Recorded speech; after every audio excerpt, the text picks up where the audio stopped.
mais après la description qui en est faite au début, elle est 3 ans plus tard un peu rectifiée. Il est 13h45 ce samedi 13 mai 2006. Je suis sur ma terrasse face à mon jardin. J'entends les merles, les verdiers, les bébés mésanges dans leur nid, le gazouillis de chardonneret, un coucou au loin dans les bois, le doux clapotis de la fontaine, un vent léger anime les arbres et les fourrés. Un maire vient en toute confiance becqueter des miettes de pain sous ma chaise. Le téléphone est muet, aucun bruit agressif ne trouble cette quiétude. Les chiens digèrent, mes voisins finissent tranquillement leur repas, tout le village semble se reposer d'une semaine laborieuse et trépidante. Mon village, c'est le paradis. C'est mon paradis. Ces instants de calme sont divins, régénérateurs. Et je songe dans une quiétude béate que je suis un privilégié, que j'ai bien de la chance, que j'ai eu le nez creux de m'installer dans ce village. Et je vis ce moment agréable avec intensité en goûtant avidement la paix de ces instants trop rares. Bien sûr, tout à l'heure, la vie moderne reprendra ses droits. Il faudra bien tondre cette pelouse de printemps qui pousse plus vite qu'on ne la tombe. Les enfants vont sortir prendre l'air avec de grands cris joyeux. Il faudra bien sortir la voiture et souscrire à la routine du samedi après-midi qui nous conduit tous vers la supérette la plus proche, car il faut bien manger et renouveler les stocks de tout ce qui nous semble nécessaire à notre vie de citoyen du XXIe siècle. Quelques ados vont émerger et tourner en rond avec leurs bruyants scooters trafiqués. Chacun va se remettre au bricolage avec ses belles machines, ses outils modernes et vrombissants qui assistent si bien le bricoleur. Le téléphone va de nouveau se réveiller pour nous donner des nouvelles d'ailleurs. Mais rien ne pourra effacer ces instants divins qui nous transportent aux origines de l'humanité, quand l'homme était seul face à Mère Nature, avec cet équilibre magique qui nous pousse à l'humilité et dont nous pouvons encore bénéficier régulièrement dans ce paradis qu'est notre village.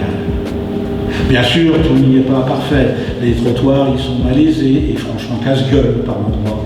Par grosse chaleur, il y règne des effluves fétides. Les piétons, surtout les enfants, ne sont pas bien protégés des quelques fous furieux pressés qui ne prennent pas le temps de vivre. Mais Paris ne s'est pas fait en un jour, nous rappelle le dicton. Et petit à petit, on améliorera encore la vie dans ce village pour peu que tout le monde y mette du sien. J'aime ce village. J'aime les habitants de ce village, et particulièrement les anciens qui l'ont bellement façonné de génération en génération. Et j'aime mes voisins, avec qui je partage en bonne intelligence cette qualité de vie exceptionnelle qui fait de nous des terriens heureux de vivre dans notre village. Et tout bien réfléchi, je n'en veux même pas au vilain corbeau qui croyait qu'on n'aimait pas notre village et qui s'était persuadé bêtement que nous n'avions pas le droit d'y habiter. Il voulait se le garder pour lui tout seul, c'est sûr. Comment lui en vouloir? Et pour finir, un texte assez court dont j'ai changé le titre. Et j'expliquerai à Francis pourquoi. Et le titre que j'ai mis, c'est 12 février 1979. Mon père m'a dit un jour, mon fils, tu seras ingénieur. Alors j'ai beaucoup étudié pour être ingénieur. Et j'ai bien fait. Car ça m'a mis sur le chemin qui me menait à toi. Mais si j'avais dit non, ou si le père avait dit mon fils, tu seras cantonnier ou avocat, cela m'aurait-il détourné de ce chemin-là, ce chemin qui me menait à toi? J'ai fait ingénieur, mais ça m'a très vite lassé. Alors j'ai décidé d'être autre chose. Je ne savais quoi, mais pas ingénieur. Et j'ai bien fait, car sans le savoir, je me rapprochais de toi. Mais si j'étais resté dans cette première voie, celle de l'ingénieur, m'aurait-elle mené jusqu'à jusqu'à toi.